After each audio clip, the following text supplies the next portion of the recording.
It'd be cool if it was closer. I'd totally go, but it's just like I'm going to be driving for longer than playing if I do that. Which That's I like really me. I'm love playing Warhammer, but there are limits. I'm traveling longer for the time I'll be there. Yeah. All right, let's see if we can get a sound check. Hello, hello, hello. All right, and we only have two people, so there should be no problems with Skype tomfoolery. Yeah, hopefully. Tomfoolery. That's a good word. All right, let's have a dramatic pause for Francois. All right, welcome everybody to CanHammer Podcast, episode 216. For some reason, I'm really close to the camera.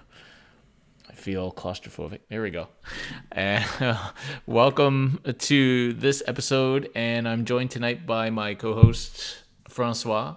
Hey everyone, how's it Actually, very frequently main host these days. And going? slowly Recently, taking replacement host. over. Yeah. Usurping, I'll use the word. Hey, you're the one that doesn't show up. Yeah, it's true. It's true. Life is busy, and but we are here tonight to talk. It was going to be a Tactica episode tonight, but some big things happened earlier this week, and we decided to talk about that instead because that's probably more interesting. So we're going to talk about a bunch of things tonight, but our main topic will be the balance Dataslate, as they call it. And yeah, we'll talk about that name. I don't know what to make of that name, but I guess I had to call it something instead of FAQ, errata, or points, or It certainly sounds better than Big Fac. big fac, chapter approved, some kind of imperial jargon. All right. So how are you doing, Francois? I'm doing great. Yeah, it's been a busy few weeks of Warhammer and a busy weekend ahead. There's a team tournament this weekend, so I'm playing a lot. I think 3 weekend-long tournaments over a 4-week You period. are playing like crazy. Yeah, I'm going on a run. It's really fun. Yeah, yeah. So tell us about this team tournament. Yeah, so this upcoming team tournament is the Beer and Pretzel Open in Sudbury, and it should be great. It's a 16-team tournament. I am on the CanHammer team, led by our fearless leader Chris, and Jason, and Will, and Nick, also on that team. So it should be a great time. I'm a big fan of team tournaments. I think they are the superior way to play Warhammer because it's just more fun to play with your buddies rather than against your buddies, and it should be a great time. So who's running that now? Because obviously the Sudbury team used to be run by the The Basement Open. Basement Open guys, Yeah. and so they're not in it anymore. So who's running it now? So I'm going to be honest. You're putting me on the spot. I don't remember. Shout I'm on out, their Facebook page. shout out to that person. So shout out to whoever's putting it together. Their name is on the tip of my tongue. I'll probably come to me mid-cast and I'll shout it completely off topic where we're at then. But whoever it is, it's great that they're doing this. Well, it is good that they're doing it. I mean, there's no other reason to go to Sudbury. Ooh, sorry. Yeah, it's the one thing I'm not looking forward to is the drive because from here it's a good 5.5 hour drive. I'm glad I'll have Will in the car with me so we can chat and pass the time, but it's going to be a hell of a drive. That's quite a chat. It's going to be a long chat. We might have to. I'm listening to the Siege of Terra on audiobooks. I might just play that for most of the drive. So traditionally, this tournament was in the depths of winter when a 5-hour drive becomes a snowbound trial at times. So We should yeah. at least not have any snow. Yeah, yeah. No, you definitely won't have snow. I think probably not. Probably. Probably not. All right, so that's cool. And speaking of team tournaments, we will segue on to talking about CanHammer Team Tournament, which for many people was the last tournament that they went to because it was literally weeks before COVID. People suddenly went, wow, I guess COVID's happening to us too. And the world kind of shut down. So that was like February, I guess, February, 2020. correct, yeah. And so we couldn't do it last year. And so we are bringing it back end of April this year, April 23rd, 24th. Do follow the CanHammer page. We have an event page started for it. And there's not much further information right now. It will be coming out soon as we hope to start registration after the new year. And it'll be 24 teams at the moment, 5-man teams. As always, WTC style. That's the whole point of CanHammer Team, is like a WTC style tournament.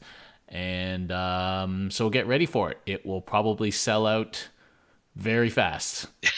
Sold out in a day last time, didn't it? It usually sells out within 24, 48 hours, and that's before everybody was super 40K hungry. So if you're thinking of coming to CanHammer Team Tournament, you need to have your team ready. You need to have the registration fee all ready to go, have BCP working, because it's probably going to be BCP sign up, and be ready. You've been warned. But yeah, keep follow the webpage, event page for updates and notifications as usual. All right, cool. And then, so Francois, just this weekend, is now a champion. Champion of champions. Golf clap, golf clap. What Darren means is that I went to a GT this weekend and won it. Yes, and because I beat you 3 or 4 months ago in a random game, I now claim champion of champions. Yes, everyone who has beaten me in the last few months has reminded me of that fact over the last week. You're not the only one. I do lose games of Warhammer every once in a while. So this was the Red Dragon. So it was the Major. weirdly named Dragon Major, But it's even not though a it was major. a GT. And that's because it was planned as a major, but sandwiched as it was between the Stutter Snotling and the Beer and Pretzel Open. A lot of people were not as crazy as I am and decided not to go to 3 events over a 4-week period. So we had smaller attendance than Dan, who organized it, had hoped. But we still made it to a GT. We started with like 36 registered, then there were a few drops. We ended up with 30. Which is still a good-sized event, and it's held. The reason I went, part of the reason why I went, is that it's down the street from me. I live 800 meters from the Aylmer multi-zone where Dan was holding the tournament, and it was I'm really glad I went. It was a great time. It was all standardized terrain. Dan had bought all new terrain for the event, assembled it all, painted it all over like a 2-day period. I think he didn't sleep for 48 hours. Yep, monster. Got all the terrain monster ready. job. Yeah. Yeah, it was a big job. 5-round event, 3 rounds on the Saturday, 2 rounds on the Sunday. Really, really great time.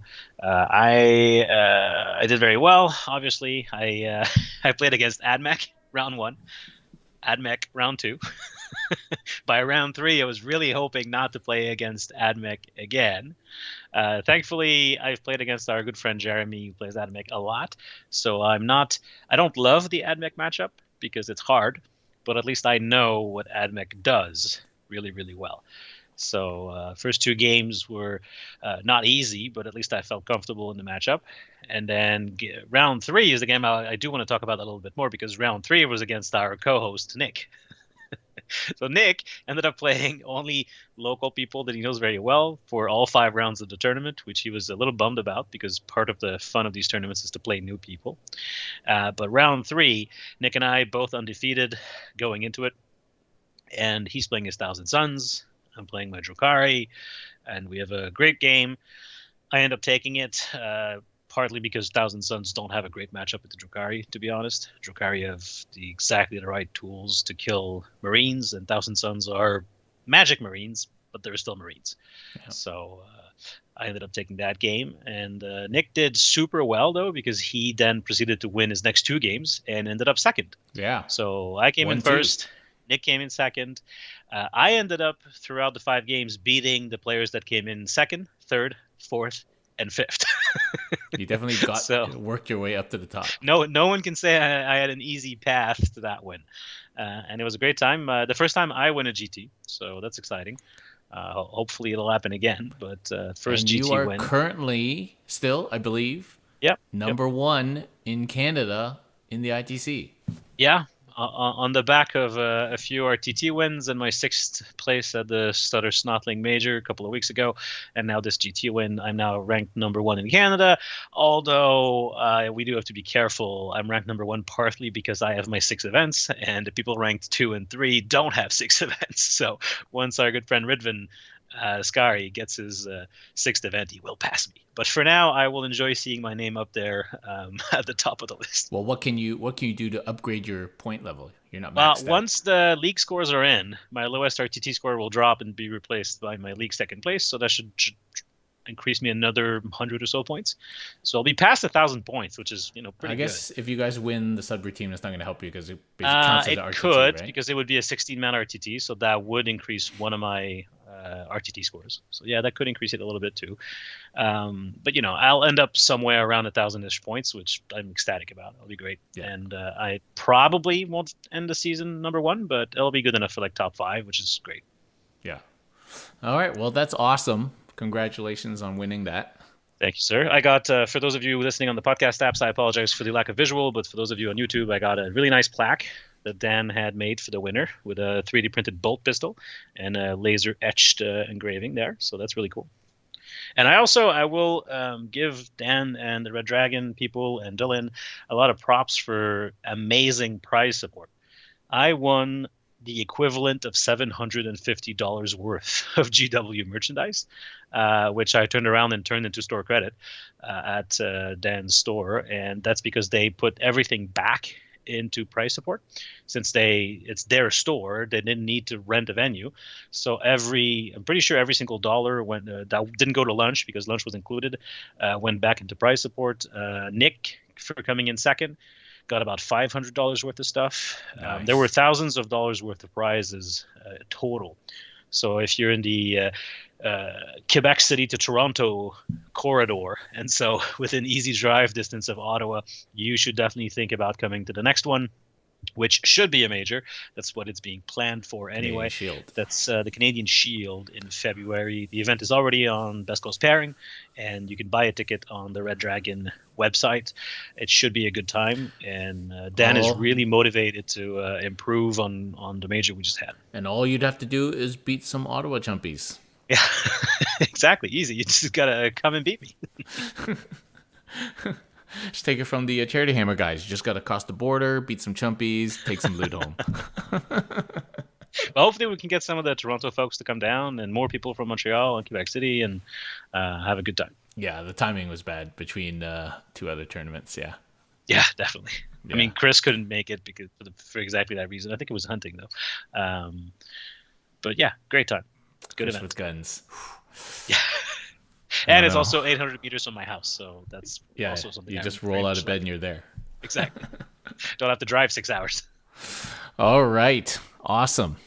Let's move on now to talk about the balance data slate, or as I like to call it, why we can't have nice things.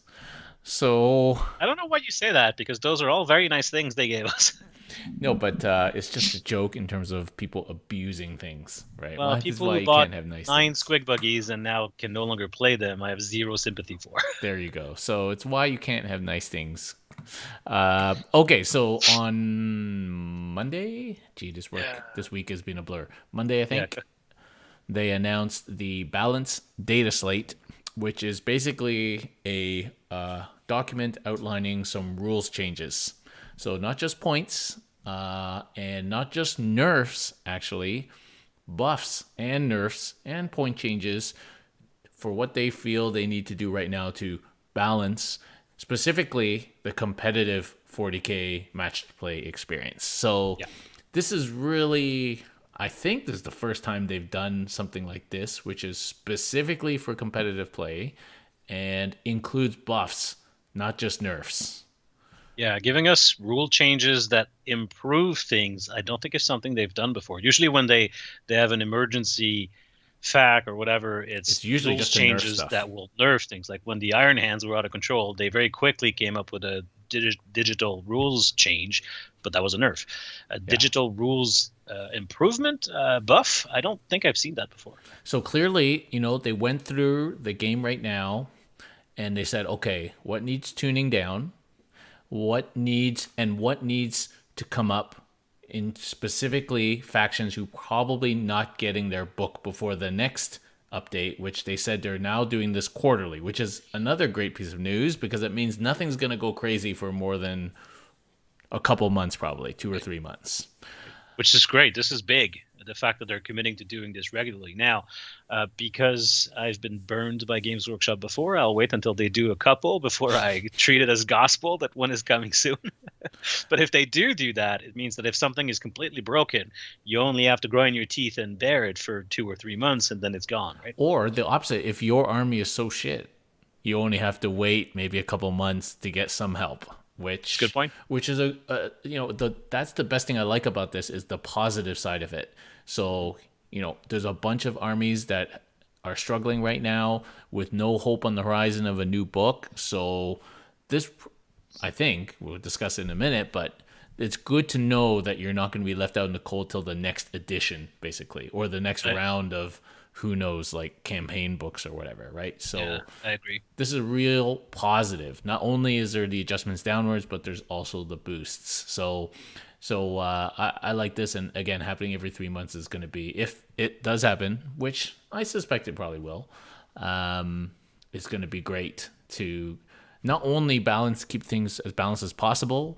True balance probably not entirely possible, but actually just to keep things fresh. Yeah, and let's be honest, it was necessary because the meta was getting real rough, and the problematic things that they addressed, which we'll talk about in a minute, were supremely unfun to play against because they were mostly non-interactive. I'm talking about the orc buggies, the planes, the stuff that they limited. It's just when you're rolling up to a table, you always want to have at least the impression, even if it's not true, that your decisions matter. And some of these armies and some of the stuff that they curbed there, you'd set up your army at the table, roll the dice, go second, pick up 1,000 points of your army, and that was game, right? So that's just not fun. Well, I think they saw that at their own event, right? Yeah. On stream in front of however many people. It's like, Richard Ziegler just tabling people. Here's our game right now. Planes. Right, here's our game right now. Boom, game's over. Thanks. 2 hours of dead air. It's like, so I think obviously I think they had this planned before that, but it was like that's just the accent on the problem right now. It's like, here's our marquee event, and crazy list with one of the best players. Boom, nothing you can do. You're just dead. The very first thing at the top of the document, like if you look at the PDF, the very first thing is a box that says universal matched play rule. Now, if you play 2,000 points, which we all do for competitive play, 2 planes maximum. No more of that Manichima silliness of playing 6 flyers. Now you're limited to 2. And thank God for that. So we're gonna talk about those in a second, but the one downside of this, and this is my own personal gripe, is that there's now yet another source of rules to keep track of that's going to change every few months. Maybe it'll be a separate document. Maybe it'll be rolled in the same document. I don't know. It apparently doesn't show up under the FAQs and erratas. Hopefully they'll put it there. But it's free. I haven't checked myself. And it's a PDF, and it's online, which, if they had made us buy a chapter approved to get those rules, I would share your concerns. But because it's online, because it's free, because it's just a PDF, I don't think that's a problem. It's just yet another source of rules to keep track of. As a TO, it's a real pain in the butt. But anyway, I think that's a minor complaint compared to the positives of this initiative. So we'll let that one go. All right. Let's dive into it then. So as Francois said, right at the top in a giant box, well, it's not that giant, but in a box, 4 our size games, 2 aircraft max. Yes. Having played against 3 and 4 aircraft, it's not fun. This change is just taking way too long. I mean, aircraft spam, the thing I like to say is there's always an overpowered plane somewhere. And literally at all times, there's always 1 plane or 2 planes somewhere that is being spammed and strong. And the other problem I have always found with airplanes, this is a 2D game trying to play with 3D rules, and the flyer is just the ultimate expression of that. Like, it makes no sense on the tabletop. It just is very uninteractive in many ways. Did it fly off? Did it not fly off? Oh man, the flyers have gone through so much stuff over the last few editions.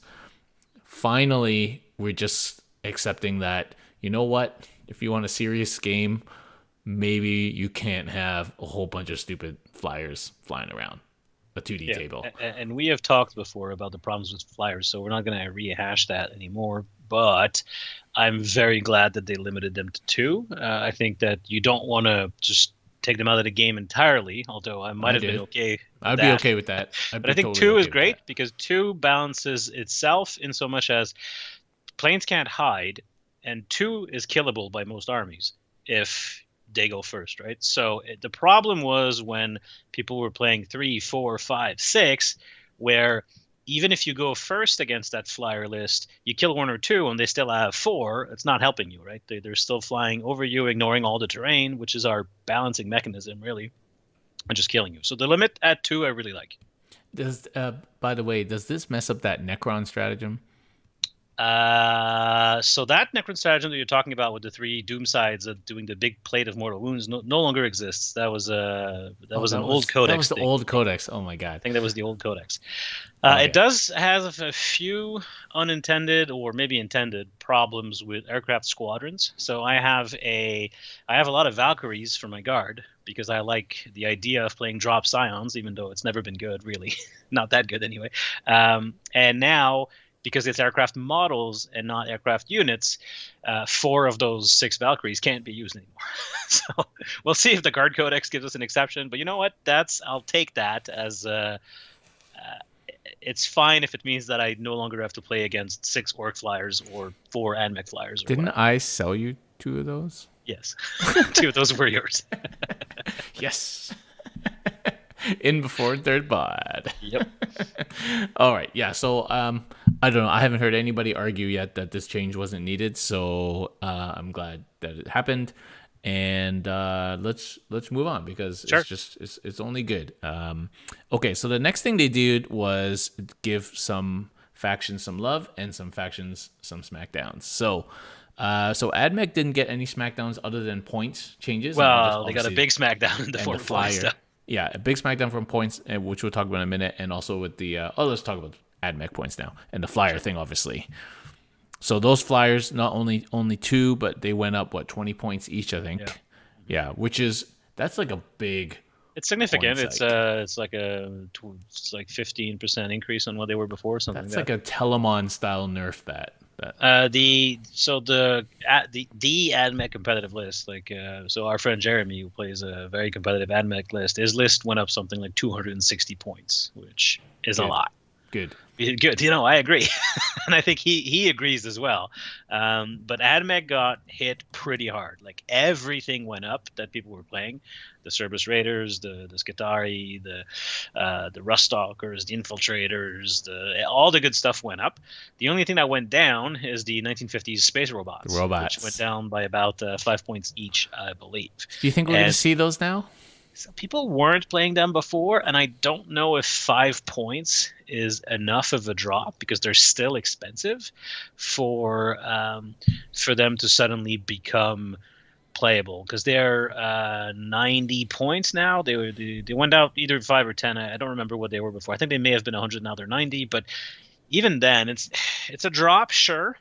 But it's a small enough drop that I don't know if you start seeing robots. My guess is no, but I'm not an AdMech expert. My guess is you'll start seeing AdMech playing most of the same stuff, but they'll have to choose. They won't be able to get the melee and the shooting. They'll have to pick one or the other. So all the melee things went up like 2 points per model, which doesn't sound like a lot, but you add it all together, it ends up being most of those lists chunk. add like 60 to 70 to 80 models, so a couple of points per model, and all of a sudden you're losing a whole unit.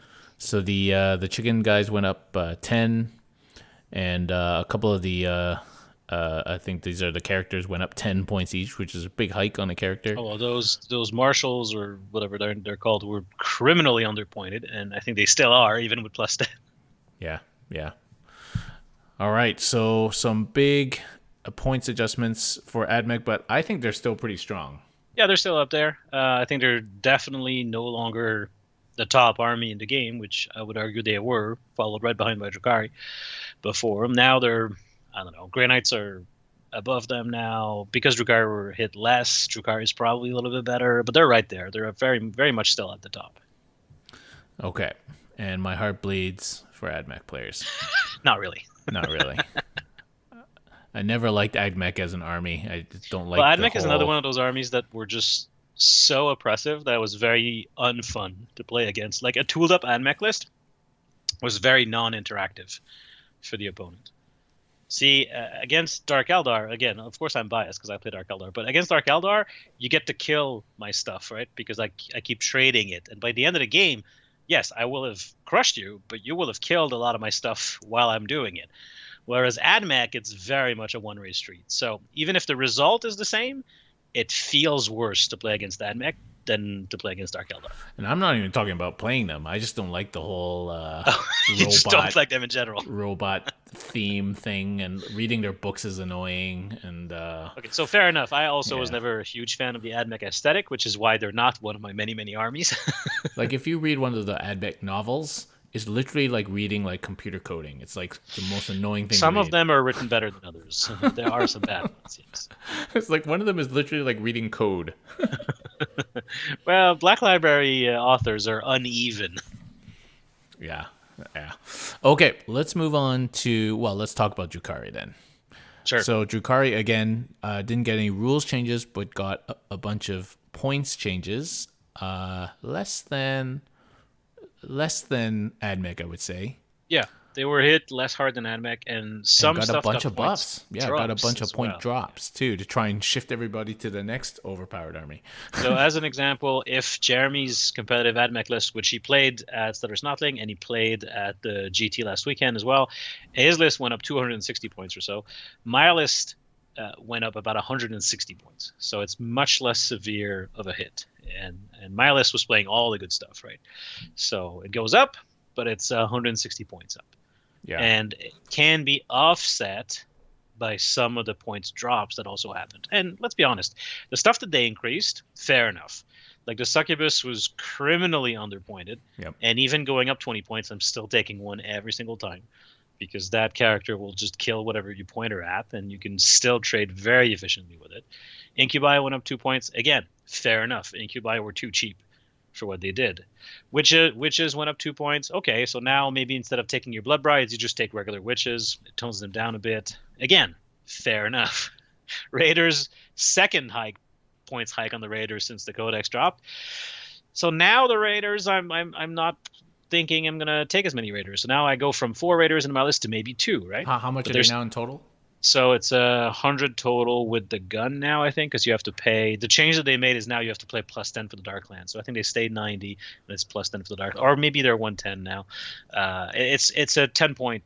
It's plus 10 point basically. Yeah. Which again, fair enough. Best transport in the game. There's a reason. Some people were playing 9 of them, right? I had 4 in my list, and now I'm probably going down to 1 or 2. But I can't disagree with any of those points changes. They're all very fair. And on the flip side, they gave us a few points drops. So the Void Raven Bomber went down. I don't know why. Let's limit aircraft, but let's make these 2 cheaper. I mean, to be fair, Void Raven Bombers are, as I've played with them, I won an RTT with triple bomber list. They're fun, they're powerful, but they're very swingy, right? So I still wouldn't take them. But Grotesques went down. Talos went down. Hellions stayed the same, which I was very surprised by because Hellions are one of the strongest units in the book, in my opinion. They didn't change those. Hellions could have definitely gone up a couple of points, and I would not have complained. So I'm happy they're staying the same. I'm definitely looking at Grotesques now at 35 points a model. I think Grotesques are interesting, especially in the meta of Grey Knights everywhere with all their damage too. You can take them as the -1 damage coven, and they become very resilient. So all in all, it's exciting times for me because I've been playing the same, more or less, Drukhari list for months now, and I was doing so well with it that I couldn't bring myself to change it, but it was getting a bit stale. Now I get to experiment, and that's great. Yeah, and hopefully soon my basement will be ready, and we can carry on playing. Yeah. like we were saying, like I felt like I haven't played for a while. I was taking a bit of a break, and I didn't have a basement, and I don't feel like I missed very much other than some very quick tablings. So I think that's unfair. I've obviously been playing this whole time, and I've had a great time.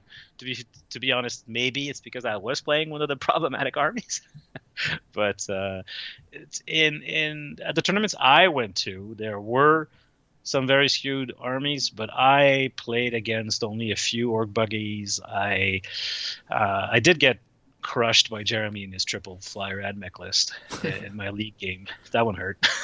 But other than that, it was pretty good. Speaking of league, by the way, it's almost over. Yep. And you're second, I think, right now. Place, yeah. Yep. Jean's at the first. And but there's some people breathing down your necks. Dominic and anyone else breathing down your neck? I think Dominic's the only one that can pass me if he scores high enough. If he wins his game and scores high enough, he can pass me. So at worst, I'll finish third. I could stay at second, depending on what happens with that game. Cool. Perfectly happy with that. It's a fun time. Yeah. And I guess people will be running another session of the league in the new year. I won't be in charge of that anymore, but someone else will be probably. So stay tuned. Yeah. Okay, let's talk about Orks. Orks. Poor Orks. So Orks just got their book, and immediately it became obvious that this buggy stuff was crazy, and nobody has literally played anything else. Yeah, that book was not designed well. The buggies are too strong. The planes are too strong. That's no longer a problem, obviously, with the limit. And meanwhile, the internal balance of the book seems really bad because there's some stuff in there that just doesn't seem like it works. I wish boys were cheaper. But yeah, the buggies were a huge problem. Well, everyone was freaking out about T5 boys for a while. Yeah, that was leaked, and now we haven't seen like a single boy. Yeah, it's like unless they're in the buggies. Yeah, they're just too expensive for their one wound. They still have no save, basically. Sure, they're toughness 5, but like storm bolters will still kill them in droves, right? So do you think we're going to see a huge drop-off in Orks being played at all, or we're going to see some experiments? I think I was talking about this to Charlie, one of our local players who's a diehard Orc player, and he was already playing a list that isn't that affected by those changes. He was going heavier in Defcoptas, which I think people will pivot to now because they're very good. I heard they're pretty good. And the big change is some of those buggies will now, because the change, we should explain the change. The change is you can only take 1 unit of each type of buggy. So no more taking 3 units of Rocket Truck Squig buggies, which was the problematic one.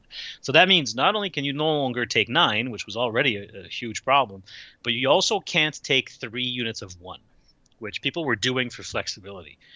You can still take those 3, but now they have to be in a single unit, which limits you in a few key ways. Yeah. It means that you can't proc your freebooters, which is if you kill a unit, you get a +1 to hit with 1 and then benefit from the other 2. But also, these things have huge bases. And with 9th edition, with the amount of terrain that we've been putting on tables, it makes maneuvering them harder. A lot. And also, if you hit them with a huge damage spike, rather than overkilling 1 buggy, you might kill 2 or 3. So it indirectly nerfs them by forcing them to be in part of 1 unit. And they have to move together. Yeah. That said, speaking to Charlie, his list doesn't really change other than instead of having 4 split buggies, he goes to 3. And I think he was doing 2, 2, and 1. Now he does 1 times 3, right? So it's not a huge change. I think Orc players still have plenty of tools in their codex. The buggies are still great, even though you're limited in how many you can take. The planes are still great, even though you're now limited to 2. The Orcs will still be a very tough opponent and still do really, really well, I think. Well, I feel like, so these are the 3 nerfs, basically. Yeah. I feel like that they were it feels like it was only what's needed, and that they weren't overreactions. Yeah, I think it leaves all of those armies still very much viable. In fact, what I think it does is narrow the gap between the very top tier and what was behind it, right? Because there used to be a really wide chasm between the S tier armies and the A tier armies. And the big winners, in my opinion, are Grey Knights, who were not touched and were already near the top. And now I think we're gonna see a lot of Grey Knight tournament wins, which we were already seeing. To be honest, like I think these nerfs wanted to not put these factions to the bottom. Yeah. They just wanted to still have people play them and for them to be good. And so maybe now Grey Knights will join them, but maybe they won't go to the top. Who knows? Well, last I checked, Grey Knights were already kind of creeping up to that danger zone of a 60% win rate. So we might just have a baby carrier problem on our hands now. But if we do, we know that in 3 months they'll reassess and address it, right? I think Dreadnoughts is going to get capped, to be honest. Yeah. With the 9th edition, they've created a Dreadnought-friendly edition, and I think we're going to see a cap on Dreads. Well, the Dread Knights are not Dreadnoughts, I know, even though they sound on that kind of thing, you know what I mean? Yeah. Anyway. Maybe. I think they're just a little bit too cheap. I think you can balance those with points. Just you raise the Grandmasters and the regular Dread Knights 20 points across the board, then all of a sudden people take 4 instead of 5, and it's fine. I mean, one of the most strong Custodes builds right now is spamming Dreadnoughts, and so if our book does, this predicted they're not going to, the Forge War rules are not going to change directly, but there could be a lot of rules that influence those units, and so you could see that becoming oppressive if there's a few damage reductions and to wound modifiers, and who knows, right?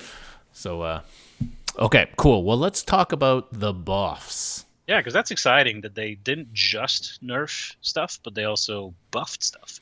Yeah, and so these are we assume now, and since we know a little bit about what might be coming after Christmas, that these are not the books that are coming out right after Christmas. Yeah, so those are the ones that they went, well, we need to help them now because the next it'll 3 be months. months before they get their codes. Before the next balanced data slate. So that would be Knights of all varieties, Guard, and Necron's already got their book. And so this is really good for Necrons because they were like, well, we were the first book, now we're screwed for the rest of the edition. Yeah, Necron's got codex scrapped hard, and I'm really glad that they get some help. Yeah. So, okay, let's talk about Necrons. So basically all they did for Necrons, which may not sound like a lot, but so when the core thing was announced, everybody thought that it was going to be very restrictive. And in the end, it has not been for anybody except for Necrons. Yeah, they gave core to like 3 Necron units in the codex and then started handing it out like candy to everybody. Marines else. got core on like everything. Every book, like core doesn't Drukhari, really make a huge Kronos difference at all. and Talos are core for Drukhari, which makes no sense. So the core thing has been like a non-issue for almost everybody, except it really screwed Necrons. Yeah. So they've basically just given core to a whole bunch of units. Yeah, pretty much everything that wasn't a vehicle or a character now has core. Yeah. And like, so things like destroyers being core is kind of scary now. Yeah. Like I hate destroyers. And well, now them both the melee version and the shooty version now can benefit from My Will Be Done, which is great. You can, hilariously enough, because their plane transport is only 20 Necron core, it doesn't actually put any other caps than that. Now you could put 20 destroyers in a night side or whatever the name of the transport is. Yeah. Now, I don't know if people are actually going to do that, but it's kind of funny. Yeah. Yeah. Core on raids. I mean, loads of things got core. And while I'm not an expert on all the combos of Necrons, apparently there's a lot of combos now. Yeah. The Illuminator, like Resurus or whatever his name is, can buff core. So that's going to be a big deal. The Cryptex, I think, the guys that can res, they res core. So now instead of just being able to bring back immortals and warriors, they'll be able to bring back destroyers, which is huge. Well, we saw that with Space Marine Apothecaries, right? Being able to bring back a chunky model, it makes the reanimation now much better. Yeah, yeah. So we'll see. I mean, hopefully the Necron players, they seem like they're happy, and we're going to see what kind of stuff they can bring out in the next few months. So that's exciting because we haven't seen a lot of Necrons recently. Yeah, I know, it's great. There was one, I think, at the GT this weekend. Like one, maybe two. It's unfortunate because I love Necrons. I have a Necron army, but they just felt bad to play because they were a 9th edition codex, but that they had all the restriction put on them, so they felt really bad to play next to other 9th edition codexes. Okay, next one is Guard, or Astra Militarum, as they like to call it these days. So the first thing they did was they gave all Liman Rus models 2-up armor. That's great. Which means that you might save some -4 APs. Yeah, you get a 6, but also against there's a lot of minus. There's not that much -4, so Meltas obviously, but there's Dark Lances. There's a lot of -3 as well, and all of a sudden you get a 5 up against the -3. It also means that you don't get chipped by low AP mass damage nearly as much. It is funny that they gave that to Lemon Russes, but not Baneblades. Yeah. The Games Workshop really hates Baneblades, apparently. Yeah, so that's good, and I think that was one of the stronger parts of the Guard Codex already, that you saw a lot of people playing Lemon Rust tanks, and so, making them harder to kill is always good. They gave the ability for tank orders to affect any vehicle other than Titanics. Yeah. Again, they hate Baneblades. Yeah, so, people are already thinking about what they can do to those stupid Manticore things. Yeah. But also, it can be really fun for even your Humble Chimera, because there's the full throttle order that lets you move right further. You can do that. You can do it with Sentinels as well. Being able to order Sentinels could be interesting. It just makes sense because the guy is shouting orders in his tank, right? Why would the Lemon Rust listen to him but not the Chimera? Yeah. So now they all can. Yeah. And then the last one is about using the voice command ability. And the same order can be issued to one or more other friendly units. So I didn't quite get this one. I'm not super familiar. So this one I think means they can that splash, right? It splashes. It's an aura around the unit receiving the order. Yeah. Which is great. Which is now, cool. Note that they did not. They specified not move, because otherwise that would have been so broken. Can you imagine if you could have? Because you could conceivably have 12 squads just kind of intertwined like that and just move your entire army forward. Yep. So not move, but it is nice and fluffy that the guy shouting the order will get heard by more than one squad if they're close enough. Camera's doing weird focus stuff. Anyway, sorry for the blurry video. Okay, so that's cool. Like, do you think that's going to really help Guard a lot? I mean, help, yes. Will we see Guard taking down tournaments anytime soon? I don't think so. Although there are already some builds out there. Zach, who's one of our local players, he plays 7 Demolisher Lemon Russes with some Grey Knight support. So stuff like that. His 7 Lemon Russes now are that much more annoying to kill, right? And he did really well with that. He came in 7th, I want to say, at Stutter Snotling, or 8th, just behind me anyway. So he went 5-1 with that like weird Astra Militarum Lemon Rust heavy list with some Grey Knight support. So it's working, and now that list is just better. The only thing more annoying than giving Zach more annoyingly hard to kill tanks is giving him pie plates. Shout out to Zach. All right. So Chaos Space Marines got a little carrot. Yeah. They now get their. They now get their. They now get their Death to the False Emperor against anybody, which doesn't make the name make any sense anymore. But anyway, so now they score that ability against anybody, not just Imperial units. Which is fine. I like, don't say no to that. Yeah, I mean, it's a little buff. I mean, obviously, Chaos players are lamenting not having their long promised second wound, which fair enough. They've been promised that for a year and it's still not here. But that's a much more involved reworking of the entire Chaos range to do that. You can't just say, well, everything's got 2 wounds now, have fun, because that would be tremendously broken. Hopefully it means that there's a Chaos Marine Codex coming sooner than later. I really hope so, even though I don't play Chaos because they're due. But for now, they get, a tiny little buff. Again, does it change much? No. But it tells them that GW hasn't completely forgotten about them. So other than the Necron change, obviously, because they already got their book, you got to wonder whether these were things that are in these books already. They're just given to them early. Like the Night one, which we'll talk about in a second, I feel like that was probably in their book. Yeah, and it would make sense that would be the case. For Astra Militarum, like having Lemon Rust's armor 2+, I wouldn't be surprised if that's currently in the draft phase, Astra Militarum Codex, that they just pushed a change early to give them a little bit of something. Yeah, who knows? I guess we'll see. But I think the other thing about the Chaos Space Marines is now it scores an additional hit. Yeah, it's not an attack. It's not an attack. So that's a big deal because you don't have to roll that attack. Yeah, it's better.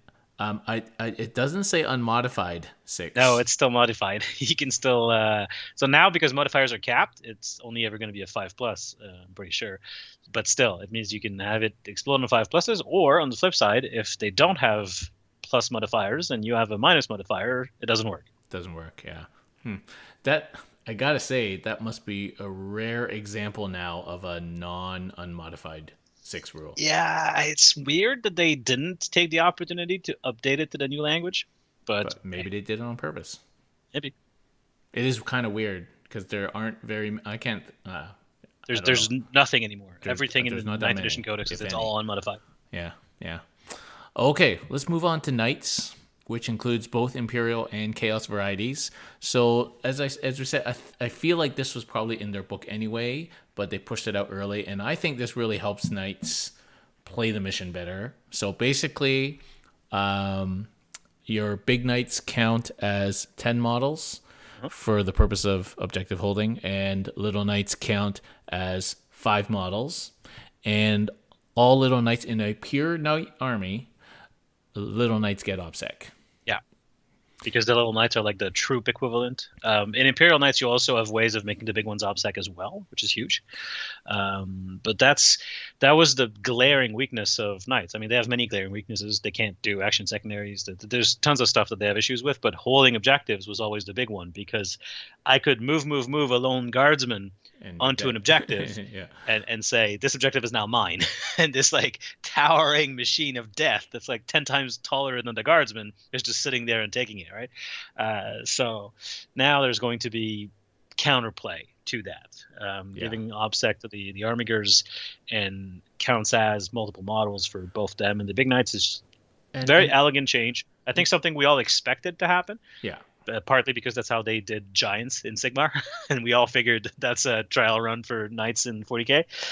But it's an elegant change. It's a welcome change, and we're going to start seeing more knights, I think, now, because they were already not bad, because knights can just blow you off the table, right? That's what they do. So they were already doing okay, and now they get an extra tool. So I think we're going to start seeing knights. Which is annoying because I hate playing knights. But anyway, and if you think about it, it's a lot of models. So I'm thinking about it from Custodes' lens, where I can't outnumber knights anymore. Rarely. I don't have the units to do that. The number of models. No, because if the little knight counts as 5 OBSEC models on an objective, your army doesn't have 5 guys to just throw on an objective. You're going to need to kill them. Yeah, I can't. And now, our book might have something for increasing. Yeah, maybe you'll count as 2 or 3 or whatever. Who knows? Like we already have a relic or whatever that does that, but so that would be interesting if that happens because we're the most elite army, secondary to like a pure knight's army. Yeah.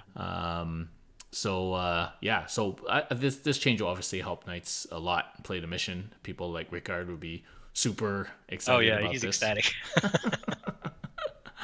And hopefully we don't see too many knights. We don't want to go back to those halcyon days of CCBB 2019 where knights players were complaining about always playing against other knights players. 180 knights. I was one of them. 180 knights at the tournament. So, yeah, we don't want to go back to those days. The entire 2019 season, I think I played knights with some Scorpius tanks splashed in. Yeah, we don't want to go back to those days. Nope. As someone who owns many knights and kind of likes the army, I agree that knights should be good and competitive, but you got to be careful with them because they can also become oppressive.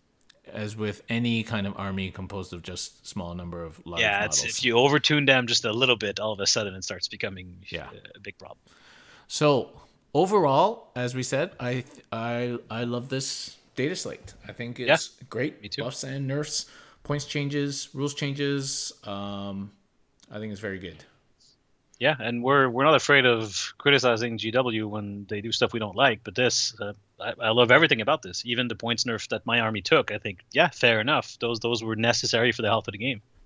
And just in time for LVO, it seems.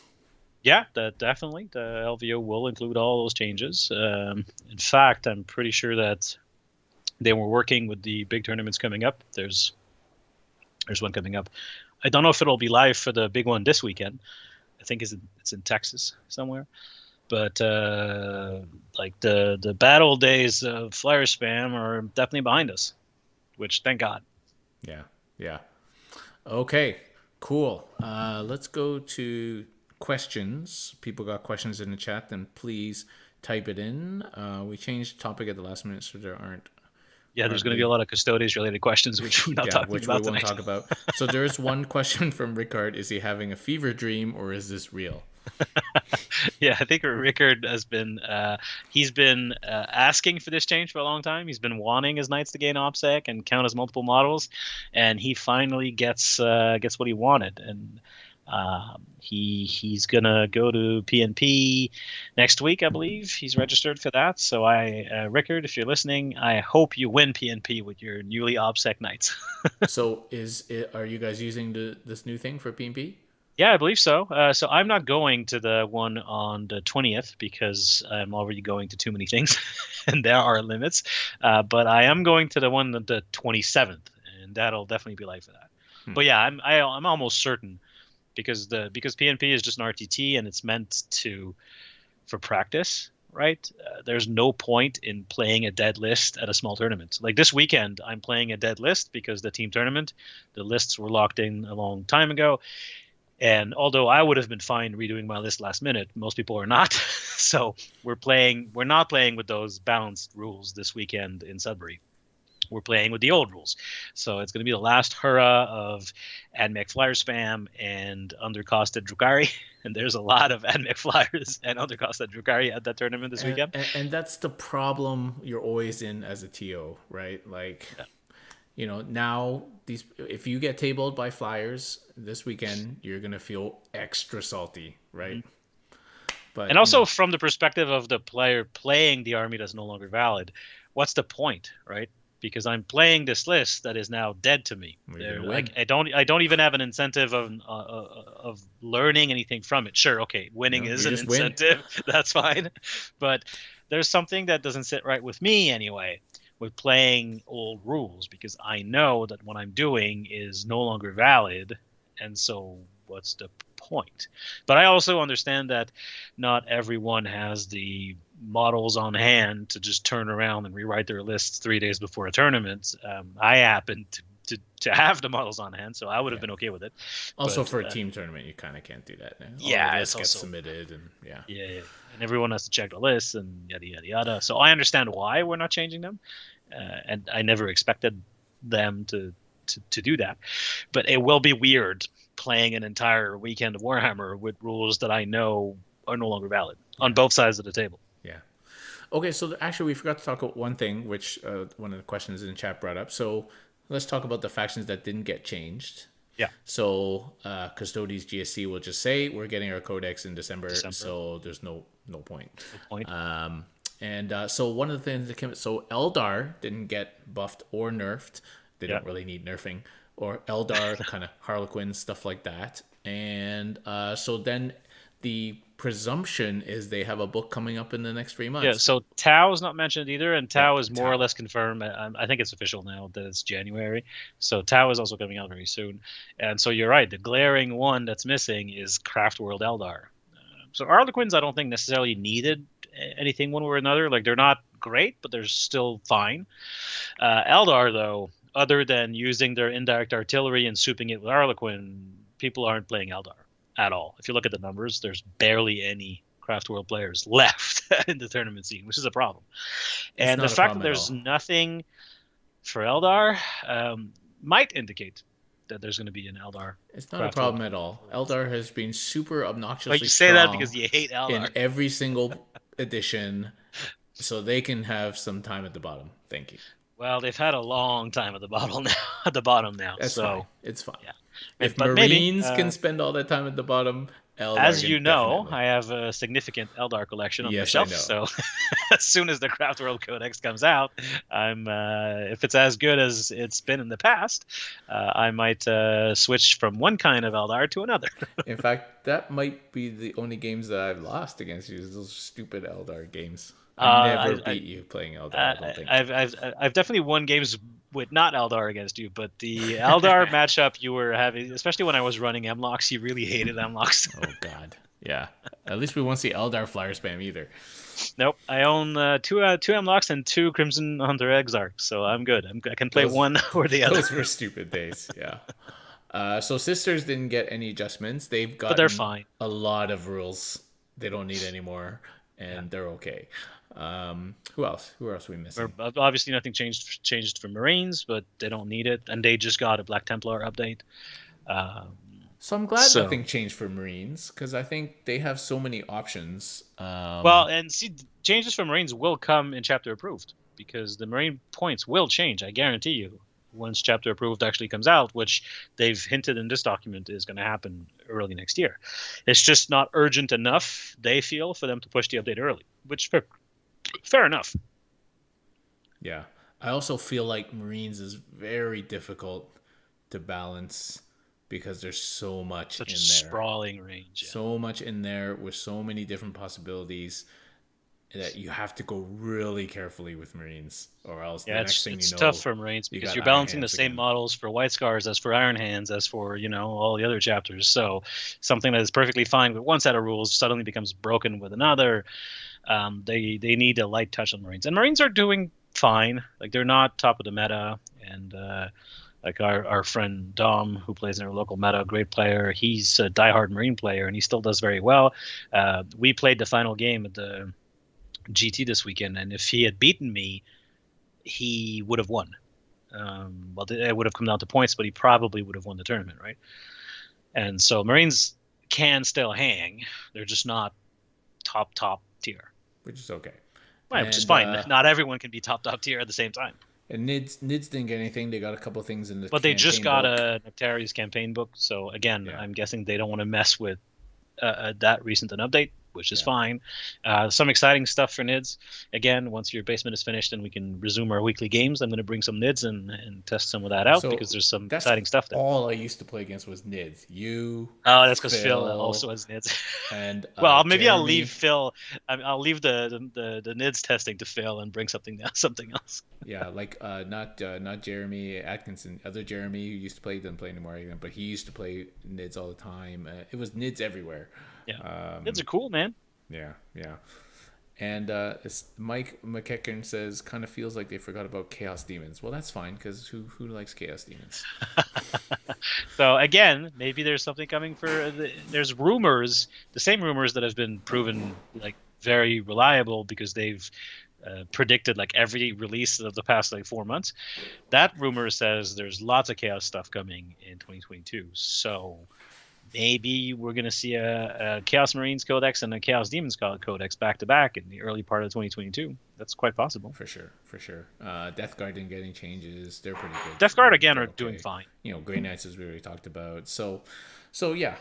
Okay.